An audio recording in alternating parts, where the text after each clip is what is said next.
Korean Kanakaraju కొత్త Telugu cinema. మన mega prince Varun Tej hero. మొన్న శుక్రవారం ఆగస్టు 7న థియేటర్స్ రిలీజ్ అయింది. అంటే ఈ సినిమా టీజర్ వచ్చినప్పుడు కథ తెలియదు, కానీ ట్రైలర్లో కథ మొత్తం చెప్పేశారు. అండ్ ట్రైలర్ చూసిన వాళ్ళకి ఎవరికైనా అర్థమవుతుంది సినిమా కథ ఏంటి అనేసి. సినిమాలో కూడా అదే ఉంది. మెయిన్ ట్రైలర్లో నాకు హైలైట్ నచ్చింది మన సత్య కామెడీ. చూస్తే మనకు ఫుల్ లెంత్ క్యారెక్టర్లో ఉన్నట్టు అనిపించింది. ఇక సినిమా చూస్తే 2.5 గంటలు ఉంది cinema. 1:20 first half, 1:10 second half. Cinema మొదటి అరగంటలోనే మనకు సినిమా బ్యాక్గ్రౌండ్ అంతా మనకు ఈ పెనుగొండ, అనంతపూర్ దగ్గర, బెంగళూరు అనంతపూర్ మధ్యన పెనుగొండ, అక్కడ కియా ఫ్యాక్టరీలో జరుగుతున్నట్టు చూపించారు. సో లొకేషన్స్ రియల్ లొకేషన్సే వాడారు. చాలా చోట్ల పెనుగొండలోనే షూట్ చేశారు, కియా దగ్గర షూట్ చేశారు. అక్కడ మన హీరో అంటే మనకు స్టార్టింగ్లో సినిమా అంటే హీరో రెగ్యులర్ కమర్షియల్ సినిమా కాబట్టి ఇంట్రడక్షన్ సాంగ్, ఇంట్రడక్షన్ ఫైట్ ఇవన్నీ ఉన్నాయి. ఇక సత్య వచ్చిన కాడి నుంచి కామెడీ బాగా అనిపించింది. అంటే ఎంటర్టైనింగ్ ఉంది. First half an our hero heroine మన మన సత్య అండ్ విలన్స్ వీళ్ళంతా ఎస్టాబ్లిష్ అయింది.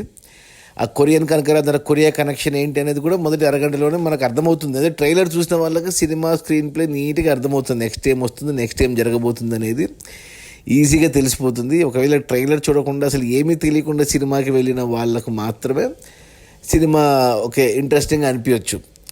ఇక మొదటి అరగంట తర్వాత వెంటనే సినిమా కథలోకి వెళ్ళిపోయింది.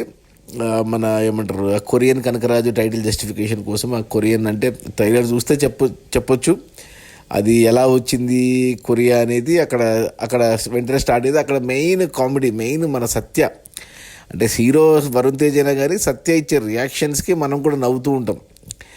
సో అలా అక్కడ ఒక పాటలు 2 పాటలు. ఫస్ట్ పాట అయితే బాగాలేదు, హీరో ఇంట్రడక్షన్ సాంగ్. అమ్మాయి ఎవరు, అమ్మాయి చాలా సినిమాలు ఉంది లేట, స్పెషల్ సాంగ్స్ యూట్యూబ్లో కూడా వచ్చినప్పుడు చూసాను నేను అమ్మాయిని. అమ్మాయి కొద్దిగా అంటే హీరో వరుణ్ తేజ్ 6.4, అమ్మాయి చాలా షార్ట్గా లావుగా ఎబ్బెట్టుగా ఉంది. ఆ పాట కూడా బాగాలేదు, తీసేయచ్చు ఆ పాటని సినిమాలో.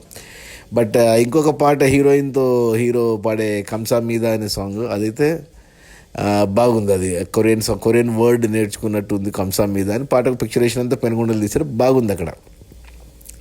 ఇంకా సునీల్ ఉన్నాడు, ఇంకా చాలామంది ఉన్నారు. ఓకే, ఇక ఎప్పుడైతే ఇక ఇంటర్వెల్ అంటే ఫస్ట్ అరగంట తర్వాత ఏదైతే ఈ కొరియన్ యాంగిల్ ఏదైతే ఉందో సినిమాలో, అక్కడి నుంచి ఒక అరగంట పాటు చాలా బాగా వెళ్ళింది. కామెడీ టోన్ తీసుకొని, సినిమా టోన్ తీసుకొని మంచిగా వెళ్ళింది. ఇక 1 అవర్ తర్వాత ఇక లాస్ట్ 20 నిమిషాలు సినిమా మొత్తం కంప్లీట్గా షిఫ్ట్ అవుతుంది కొరియాకి. ఇక మిగతా సినిమా అంతా కొరియాలోనే షూట్ చేశారు. ఇక 20 నిమిషాలు ఇంటర్వెల్ ఎపిసోడ్ అంతా మనం అంటే చెప్పాను కదా, ట్రైలర్ చూసిన వాళ్ళకి నథింగ్ న్యూ, ఇలాగే ఉంటుంది అనుకున్నాను, అలాగే ఉంది. ఇక సెకండ్ హాఫ్లో కూడా సినిమా అంతా 1:10 ఇంకా ఫాస్ట్గానే వెళ్ళిపోయింది సినిమా. అంతా కొరియాలో తీశారు. అక్కడ మళ్ళీ మనకు మన అనిల్ రావిపూడి సినిమాలో ఉంటాడు ఆ పిల్లోడు ఎపిసోడు, ఆ వీటీవీ గణేష్ ఎపిసోడ్, అది అవసరం లేదు కథకు, బట్ ఇరికిచ్చారు కామెడీ కోసము. ఇంకా మళ్ళీ సత్యానే మోసాడు సినిమా. ఇంకా మన వరుణ్ తేజ్ మామూలే గద్దెలకొండ గణేష్ లాగా విలన్ క్యారెక్టర్లు బాగా చేస్తాడు ఆ హైట్కి, ఆ పర్సనాలిటీకి. సో సెట్ అయింది. సెకండ్ హాఫ్ కూడా ఓకే, ఎక్కడ ఏమి అంటే బోరింగ్ కొట్టలేదు, నచ్చింది నాకు, ఓకే అనిపించింది. కామెడీ ఉంది, నవ్వుకున్న. హీరోయిన్ కూడా క్యూట్గా ఉంది, అమ్మాయి మిరా heroine, Ritika Nayak. Background music by Thaman. ఇక మామూలు తమను ఇక తన పని తను చేసుకుంటూ వెళ్ళిపోయాడు. Director main Merlapaka Gandhi. ఆయన ఏ సినిమా మొదటి సినిమా ఏది ఎక్స్ప్రెస్ రాజానో అదేదో వెంకటాద్రి ఎక్స్ప్రెస్ నుంచి ఎక్స్ప్రెస్ రాజా, కృష్ణార్జున యుద్ధం, ఇలా మంచి మంచి సినిమాలు తీశాడు. ఈ మధ్య కొద్దిగా సరిగ్గా లేవు హిట్స్ అతనికి. ఈ సినిమాతో మళ్ళీ కంబ్యాక్ ఇచ్చినట్టే. అంటే ఇలాంటి సినిమాలు మనం చాలా చూసాము. దీంట్లో కొత్త కాన్సెప్ట్ ఏంటంటే కొరియా కాన్సెప్ట్, అంతకుమించి ఇంకేం లేదు. బట్ బాగానే ఉంది, ఎంటర్టైనింగ్గా ఉంది, చూడొచ్చు ఒకసారి, ఫ్యామిలీతో కూడా హ్యాపీగా చూడొచ్చు, no problem.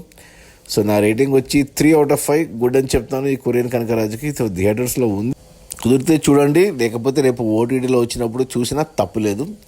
So must watch అని చెప్పాను, కానీ ఎంటర్టైనింగ్గా ఉంది, especially because of Satya. Okay, bye.